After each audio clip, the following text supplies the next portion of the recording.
BBA, BCA, BCom Computers, 100% placement guarantee. I create Degree College, Kukatpalli, Hyderabad. 30 ఏళ్ల పాటు preserve చేసినటువంటి ఒక పిండం లేదా ఎంబ్రియో ఇప్పుడు బేబీగా భూమి మీదకి వచ్చింది అని చెప్పేసి న్యూస్ ఒకటి స్ప్రెడ్ అవుతుంది. అది నిజం కూడా. అయితే వైద్య చరిత్రలోనే ఇది ఒక అద్భుతం అని చెప్పాలి అంటున్నారు. దీనికి సంబంధించి మరిన్ని వివరాలు మనం ఇప్పుడు డాక్టర్ ప్రత్యూష గారు అంకుర హాస్పిటల్స్ నుంచి లైవ్ కాల్లో అందుబాటులో ఉన్నారు. ఆమెతో మాట్లాడి తెలుసుకుందాం. డాక్టర్ గారు నమస్తే అండి. నమస్కారం అండి నిరుపమ గారు. ఎప్పుడో 94లో ప్రిజర్వ్ చేసినటువంటి ఒక ఎంబ్రియో ద్వారా ఇప్పుడు అమెరికాలో ఉన్న దంపతులు 7 ఏళ్ల తర్వాత తల్లిదండ్రులు అయ్యారు అని చెప్తున్నారు. అంటే చాలా ఓల్డెస్ట్ బేబీగా ఈ బేబీని చెప్తా ఉన్నారు. అసలు ఇది ఎలా సాధ్యమవుతుంది? ఎన్నేళ్ల పాటు మనం పిండాన్ని ప్రిజర్వ్ చేసే అవకాశం ఉంటుంది డాక్టర్ గారు? So this is a miracle of science అని మనం మాట్లాడుకోవచ్చు అండి. అంటే ఒక longest frozen embryo is resulted in giving a life birth rate అని చెప్పొచ్చు. సో దీని గురించి మనం మాట్లాడుకుంటే టైం అనేది వేగంగా ఉన్నా కూడా మనం తిరిగి ఆ జాయ్ తెచ్చుకోవచ్చు అనే దానికి ఇది ఒక బెస్ట్ ఉదాహరణ అనే మనం చెప్పుకోవచ్చు. సో దీని గురించి మనం మాట్లాడుకుంటే గనక ఇప్పుడు ఈ మధ్య కాలంలో జరుగుతున్న ఈ మన ఫర్టిలిటీ సంచలన న్యూస్ మనం ఎన్నో వింటా ఉన్నాము. కానీ మనం ఇక్కడ గమనించుకోవాల్సింది ఏంటంటేనండి, ఈ ఫర్టిలిటీ ఈ ఏఆర్టీ అనేది మనకి స్ట్రిక్ట్ గా కొన్ని ethical practices to ensure and protect the patient exploitation మనకు చాలా రూల్స్ ఉన్నాయండి. ఫస్ట్లీ మనం చెప్పుకోవాలంటే మనకి ఏ సెంటర్ అయినా రిజిస్ట్రేషన్ అయి ఉండాలి to practice the safe ethical practices అంటాం. దీంట్లో భాగంగా ఏఆర్టీ యాక్ట్ అని 2021 లో మనకు పాస్ అయ్యింది. దాంట్లో డెఫినెట్ గా embryo or any gamete cryopreservation acts ఉన్నాయండి. దీని గురించి మనం మాట్లాడుకున్నట్టయితే any embryo or gamete is ensured to freeze. మనం దాన్ని 10 ఏళ్ల పాటుగా మనం ఫ్రీజ్ చేసుకోవచ్చు. ఓకే, దాన్ని ఎక్స్టెండ్ అవుతే కనుక దానికి కూడా మనకు కొన్ని కన్సర్న్స్ కానీ రికార్డ్స్ లో సైన్ చేయటం కానీ జరగడం జరుగుతూ ఉంటది. సో మనం ఈ 10 years పాటుగా మనము డెఫినెట్ గా ఫ్రీజ్ చేసుకోవచ్చు, దాన్ని ఎక్స్టెండ్ కూడా చేసుకోవచ్చు, but anything with written consent of the couple అండి. కానీ 30 ఏళ్ల పాటు ప్రిజర్వ్ చేసినటువంటి ఈ ఎంబ్రియో అంతకు ముందు ఒక 3 పిల్లలు కూడా పుట్టారు ఆల్రెడీ. అలా మదర్ ఎస్పెషల్లీ దాచిపెట్టి ఇప్పుడు బేబీ లేని వాళ్ళకంటే చాలా కాలంగా పిల్లలు పుట్టక బాధపడుతున్నటువంటి 7-8 ఏళ్లగా పిల్లలు పుట్టక బాధపడుతున్న వాళ్ళకి ఈ పిండాన్ని దానం చేశారు అని చెప్తున్నారండి. ఇదంతా కూడా మనకు ఈ సంఘటన మనం చూస్తే కనుక ఇది యుఎస్ లో జరిగింది ఈ న్యూస్ లో. సో మనకేంటంటేనండి I tell you what are the laws అని చెప్పి మనం మాట్లాడుకుంటే కనుక ఇండియాలో మనకి ఏఆర్టీ యాక్ట్ మనం ఏదైతే అనుకున్నామో 2021 లో మనం ఐవీఎఫ్ అనే ప్రొసీజర్ ద్వారానే కదా మనకి ఈ పిండాలన్నీ కూడా ఫామ్ అయ్యేది. అప్పుడే మనం చాలా కన్సర్న్స్ తీసుకుంటామండి కపుల్స్ దగ్గర నుంచి. మనకి ఫామ్ 9 అని ఒక కన్సర్న్ ఉంటది. దాంట్లో ఏంటంటే ఈ 10 ఏళ్ల పాటు మీరు ఎప్పుడైతే కన్సర్ట్ లో సైన్ చేశారో we do not discard the embryos. అవన్నీ కూడా మన ఫర్టిలిటీ సెంటర్ లో చక్కగా -196 degrees లో ఎంబ్రియోస్ అన్ని కూడా క్రయో ప్రొటెక్టెన్స్ వేసేసి లిక్విడ్ నైట్రోజన్ ట్యాంక్స్ లో సేఫ్ గా ఉంటాయండి.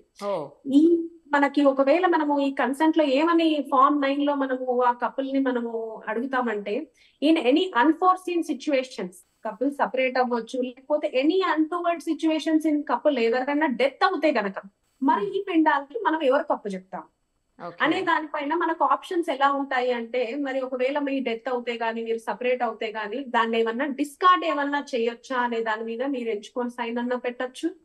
లేదంటే మరి అవతల పార్ట్నర్ కి మరి ఏమన్నా అప్పచెప్తారా ఇట్లాంటి సిచ్యువేషన్స్ అయినప్పుడు. లేదంటే ఒక లీగల్ గార్డియన్ అని ఒక పేరు పెడతాం. సో వాళ్ళకేమన్నా మీరు అప్పచెప్పాలనుకున్నారా, లేదంటే ఎవరికన్నా డొనేట్ చేయాలనుకుంటున్నారా, లేదంటే ఏదైనా రీసెర్చ్ పర్పసెస్ కి మీరు ఈ ఎంబ్రియోని అప్పగించడానికి మీరు అంగీకరిస్తున్నారా అనే దాని మీద మనం సైన్ పెట్టుకొని ముందే ఐవీఎఫ్ ట్రీట్మెంట్ కి మనం వెళ్లే ముందే మనం ఈ ఫార్మ్ 9 అనేది ఫిల్ చేసుకొని ముందుకు వెళ్ళటం జరుగుతుంది.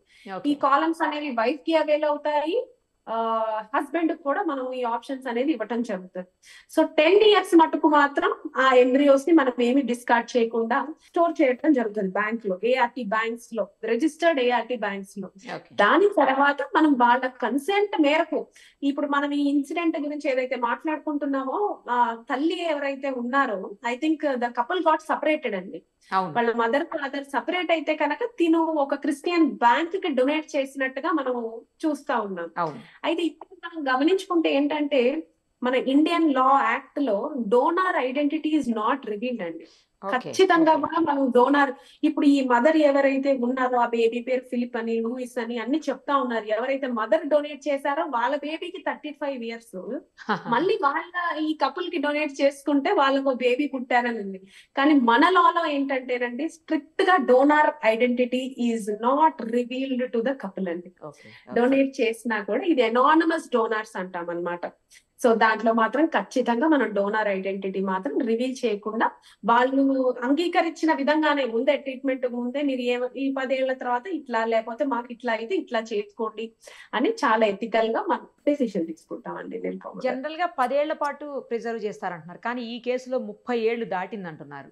30 ఏళ్ళు, ఒక సంవత్సరం అట్లా అయింది అంటున్నారు. సో అన్నేళ్ళు కూడా ప్రిజర్వ్ చేయొచ్చా అండి? అంటే హెల్దీ ఎగ్, హెల్దీ స్పర్మ్ ఉండాలి.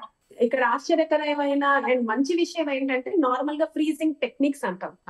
అంటే వీటన్నిటి ఫ్రీజింగ్ టెక్నిక్స్ లో క్రయో ప్రొటెక్టెంట్స్ అవన్నీ వేసి కూడా విట్రిఫికేషన్ ప్రాసెస్ ద్వారా ఫ్రీజ్ చేస్తాం. 32 ఏళ్ల క్రితం, అంటే సుమారుగా 1990s లో మనకి ఈ ప్రొసీజర్ టెక్నిక్ ఇంత బాగా చేశారా?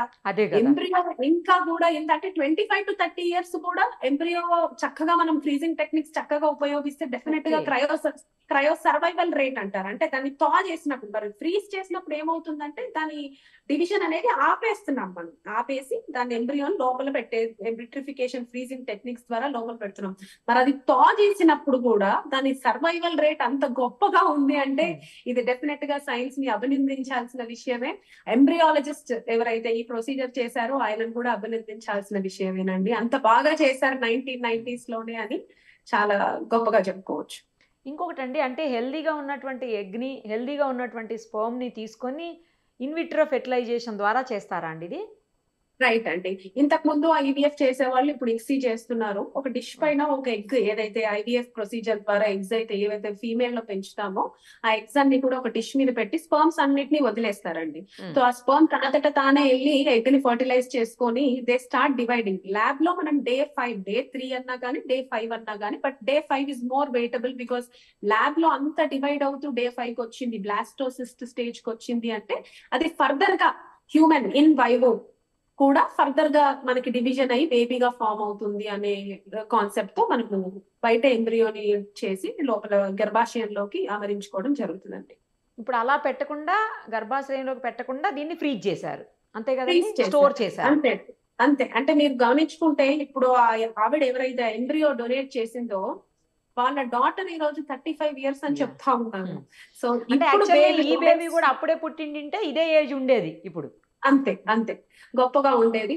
But science is so great. 35 years తర్వాత, ఆ డీకేడ్స్ తర్వాత కూడా ఒక సిబ్లింగ్ రిలేషన్, బట్ ఎంత అనేది మనం చూసుకోవాలి. ఈ ఓల్డెస్ట్ న్యూ బోర్న్ బేబీ అనాలేమో అండి దీని, అంతేనా? అంతేనండి. లాంగెస్ట్ ఫ్రోజన్ ఎంబ్రియో బేబీ అనాలి. లాంగెస్ట్, ఓల్డెస్ట్ రెండును అంతేనండి, డెఫినెట్లీ. ఇలాంటి వాళ్ళకి ఏమన్నా హెల్త్ ఇష్యూస్ రావడం అట్లా ఉంటుందా అండి, లేకపోతే నార్మల్ గానే హెల్దీగానే ఉంటారా? చాలా మంది అడుగుతుంటారండి, IVF పద్ధతి ద్వారా కలిగిన బేబీస్ కి ఏమన్నా జనలోపాలు కానీ లేకపోతే ఇంకేదన్నా ప్రాబ్లమ్స్ కానీ వస్తూ ఉంటాయని అడుగుతారు.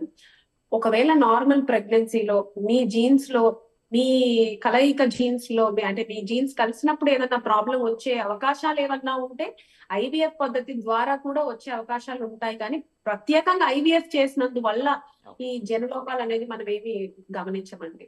హెల్త్ ఇష్యూస్ కూడా ఏముండవు, నార్మల్ గానే హెల్దీగానే ఉంటారు ఈ బేబీస్ కూడా. డెఫినెట్ గా అంటే IVF పద్ధతి ద్వారా ప్రత్యేకంగా వస్తుంది అంటే మాత్రం అది అపోహనే అనుకోవచ్చు.